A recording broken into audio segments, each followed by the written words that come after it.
Good evening, bonsoir. My name is Julie S. Lalonde, and like a really good lapsed Catholic, I want to start with a confession. If you invite me to your party, I'm gonna make it weird. That's just like a thing. I don't do it on purpose, it's not intentional, but this is usually what happens. So someone invites me somewhere where there's some level of chit-chat and networking and chatting, and folks talk about what they do for a living.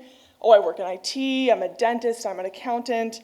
And then folks turn to me, and I say, oh yeah, I work to end male violence against women. And there's a pause. And then people suddenly need to get a drink. They're feeling, oh, it's warm in here, I gotta go outside, get some air or something. And I'm like, oh, it was really, really nice to meet you. Also, your Halloween costume is really racist, but it was super nice to meet you. Thank you so much for coming. Yeah, I am that person at your party. And the reason why I'm that person at your party is because folks don't like to talk about the reality of violence against women. And I connect with colleagues from around the world, and they will tell you, I am the buskill at my parties also, so it's a universal reality. But there is a Canadian dynamic to that conversation, which is when people hear that I do work on violence against women, they ask me, oh, where? Because they assume I'm doing that work internationally. Because as Canadians, we believe that violence against women happens elsewhere. We believe that you know how those people are in their culture, and it's such a shame. Here's some money, go donate, right? That's what makes us feel comfortable. So when I tell you, and I tell people at parties, that I work to end male violence against women in a Canadian context, I am blowing up an expectation that people have. Because on the surface, gender equality is a core value that people really love and hold on to quite tight. And I think we've seen this in Canada since Ivanka's dad got elected, and we're feeling very smug about gender equality in Canada. So when you're a woman, a lady who's also a feminist, then people think you're just taking it too far. In Canada, we have a cool sock-wearing, feminist-identified prime minister, so we good. You can just pack it in. We're totally fine. And me not wanting to pack it in means I'm taking it too far. I'm obviously super ungrateful, first of all, you could live elsewhere, but you live here, you should be grateful. And therefore, the next conclusion is I just hate men. I hate men, and I'm super bitter and cynical about it, and that's why I'm just grinding against a gear that doesn't need to be grinded against anymore, because we good in Canada. For the record, I don't hate men, but I really wish they would stop sending me hate mail. That's all I ask. That's all I ask. Just bare minimum. Thank you. That's a lot to ask people, just so you know. I'm still working on that. So when I'm told to be grateful that I live in Canada, I have to be the person that reminds folks that currently, in 2017, 1 in 3 women in this country will experience sexual violence in their lifetime. And every 6 days in Canada, a woman is murdered by a current or former partner. I'm not gonna sit around and feel grateful about that. We have a lot of work left to do. And because people think my job is to be a buzzkill, which I joke about because in many cases it is. People are, like I said, I'm womp womp, I'm that person. I will show up and I will be that person. And that's fine. But really, honestly, my job is to call out bullshit. That's what I do. I'm an expert bullshit caller. Because in Canada, we have learned that being explicitly sexist is not a very good polite thing to do, right? So saying, for example, women are just asking to be raped, faux pas. However, saying, it's just common sense that women shouldn't drink around men. Sorry, common sense. That's how we say it. To say curfews and chaperones are mandatory for women, no one would politely say that in Canada. But if there's a predator on the loose, it's common sense that women should stay indoors, not go outside late at night, and to travel in pairs.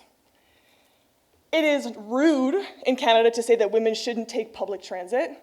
However, when women talk about their experiences of transit and harassment that happens, we're told there's creepers on the bus, that's what the bus is, right? So, right, we've all heard it. So, that is why I am framed as the person who's constantly disrupting what makes people feel comfortable. I don't purposely go out of my way to make people uncomfortable. I actually like having conversations with people where they're nice to me and we talk about things that are nice and pleasant, but I can't deny the reality standing in front of me, and it's my job to challenge the subtext in what we hear. Challenging the idea that it is common sense that women shouldn't be safe when drinking around men is not only offensive to women, But it also means you have a very low opinion of men. And I'm going to reframe that and throw that back at you and see how that makes you feel when you frame it in that way. So it's interesting to me that I'm constantly told to be grateful, and then I'm also framed as cranky, kind of bitter, a little bit cynical. And in many ways I am. But what folks need to understand is that fundamentally, if you dedicate your life to ending violence against women, if you are a feminist, and let's be honest, if you're a woman who's a feminist, because we love male feminists, like we love them, like so much, like oh my God, the most amount. There's a reason why there's a joke, which is the feminist man walked into a bar. Why? Because it was set so low. Like that's how we live. I'm just saying, it needed to be said. So, when you're a lady who cares about women's issues, people assume that you're the person finding the negativity in everything, but in fact, feminism is inherently hopeful. By working to end violence against women, I am inherently optimistic that a better world is possible, that not all men are predators in waiting, that women do have strength and resilience to do great things in the world. I think the world can change. You don't. But I'm the disruptor, I'm the cranky one. And we have to flip that around and look at that for what it is. Because I haven't been doing this work for very long, and I haven't made a lot of friends, I'll be honest with you. People see me come into meetings and they're just like, oh, damn it.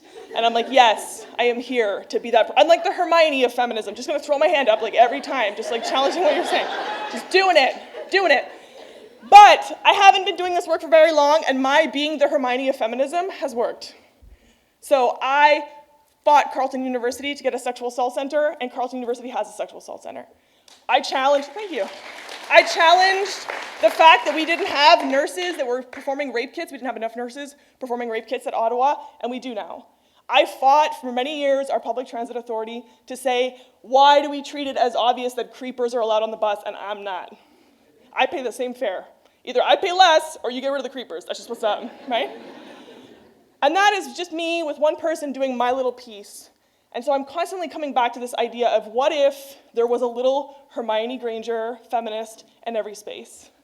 If we all took the time to reframe and throw back at people these common sense notions of gratitude and gender equality and all these things, look at how much we could accomplish.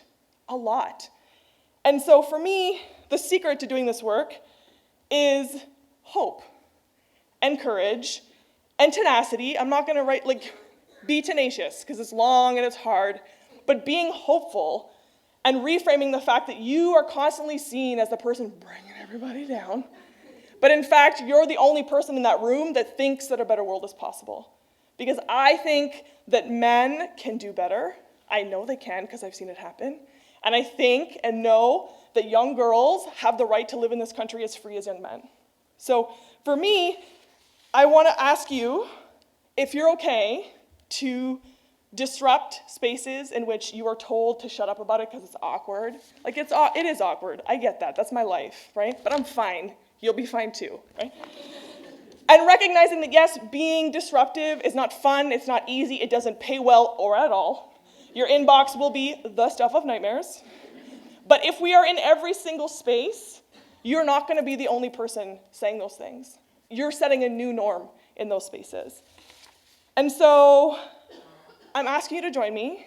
Let's ruin some dinner parties. Let's ruin people's Halloween costumes. Let's just do it. Let's just lean into it. Because I'm telling you, if we all do this work, that won't be seen as disruptive anymore. We'll be creating the new norm. Thank you.